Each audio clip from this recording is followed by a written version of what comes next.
Hi, hello viewers. Welcome to the VR Muchatlu and this is Vicky. And here is the non-spoiler review of Dhurandhar, The Revenge.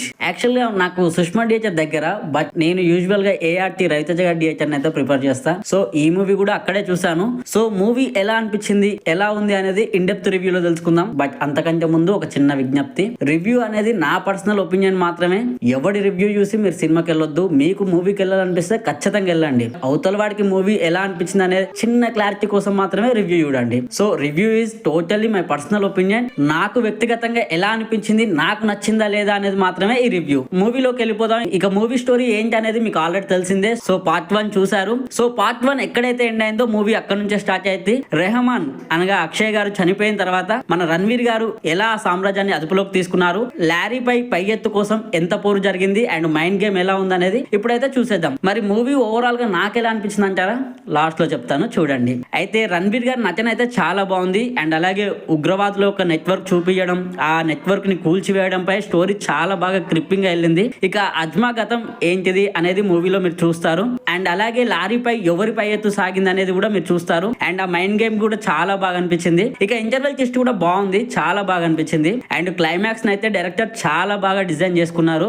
Aditya Dhar గారు అయితే అద్భుతంగా తెరకెక్కించారని చెప్పాలి. Movie అయితే చాలా బాగుంది. Especially action scenes గురించి చెప్పుకోవాలి. యాక్షన్ అయితే చాలా బాగా వర్కౌట్ అయింది. రక్తపాతం కొంచెం ఎక్కువనే ఉంది, బట్ దేశభక్తి మూవీ కదా, ఆ మాత్రం ఉండొచ్చు, తప్పులేదు అనిపించింది. అండ్ అలాగే యాక్షన్ సీన్స్ లో రణ్వీర్ గారు అయితే కుమ్మి పడేశారని చెప్పాలి. యాక్షన్ అయితే బిగ్గెస్ట్ ప్లస్ పాయింట్ నాకు తెలిసి. సో యాక్షన్ నచ్చిన వాళ్ళకి కొంచెం డిస్టర్బింగ్ గా ఉండొచ్చు, బట్ యాక్షన్ మాత్రం చాలా బాగుంటుంది. అండ్ బీజిఎం కూడా చాలా బాగుంది.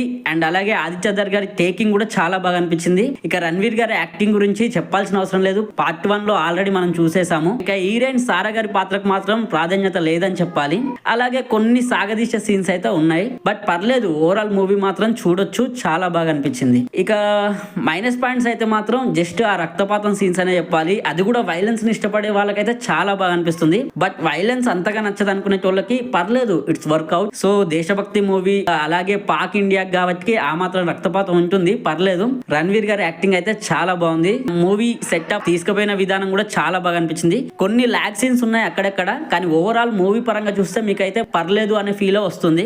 ఓకే, మూవీ అయితే చాలా బాగుంది. ఎవడి రివ్యూ వినకండి. మీకు చూడాలనిపిస్తే ఖచ్చితంగా డిహెచ్ఆర్కి వెళ్ళండి, మూవీ చూడండి. అండ్ ఓవరాల్ గా మన విఆర్ ముచ్చట్ల నుంచి రేటింగ్ ఇవ్వాలంటే మాత్రం 3.25 ఇవ్వచ్చు. సో మూవీ అయితే చాలా బాగుంది, ఖచ్చితంగా మిస్ అవ్వకండి. దగ్గరలో ఉన్న మీ డిహెచ్ఆర్ లో వెళ్ళి ఖచ్చితంగా చూడండి. ధురేందర్ 1 తెలుగులో రాలే, 2 మాత్రం తెలుగులో కూడా అవైలబుల్ ఉంది. మూవీ ఖచ్చితంగా చూడండి. అండ్ చూసిన వాళ్ళు మీకు ఎలా అనిపించిందో మీ ఒపీనియన్ కింద కామెంట్ లో తెలపండి. And this is the review of Dhurandhar 2 the revenge movie.